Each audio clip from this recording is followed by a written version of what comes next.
Part 1. The Roots of Conflict. Treaty of Versailles and its Consequences. After World War I ended in 1918, the world was desperate for peace. Nations had witnessed destruction on a scale never seen before. Trenches that stretched across continents, chemical warfare, millions dead, and economies in ruin. The Treaty of Versailles, signed in June 1919, was supposed to be the document that would ensure that such a catastrophe could never happen again. But instead of healing the wounds of war, it would sow the seeds for an even greater conflict just 2 decades later. But in the end, compromise gave way to punishment, and Germany was made the scapegoat.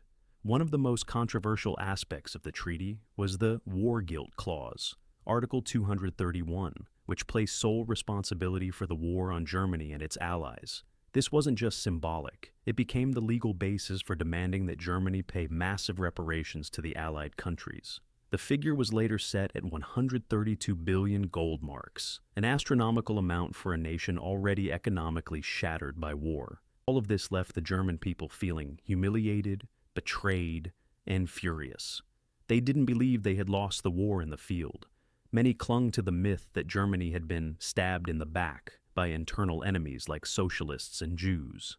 The harsh terms of the Treaty of Versailles became a rallying cry for nationalists, extremists, and right-wing populists.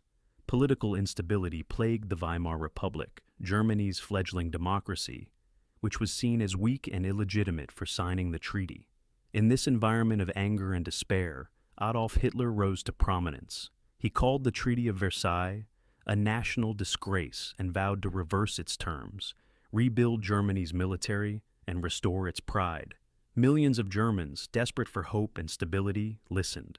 Hitler's promises to defy the treaty's restrictions and reclaim Germany's former glory helped propel him to power. The world was becoming more divided, more paranoid, and more militarized.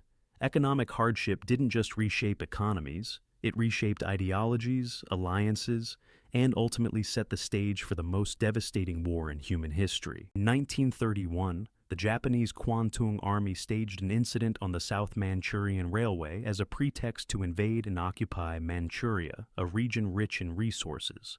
The League of Nations condemned the invasion, but Japan withdrew from the League and solidified control, renaming the territory Manchukuo and installing a puppet regime under the former Chinese Emperor Puyi. The international community's weak response emboldened Japan, which soon set its sights on China itself.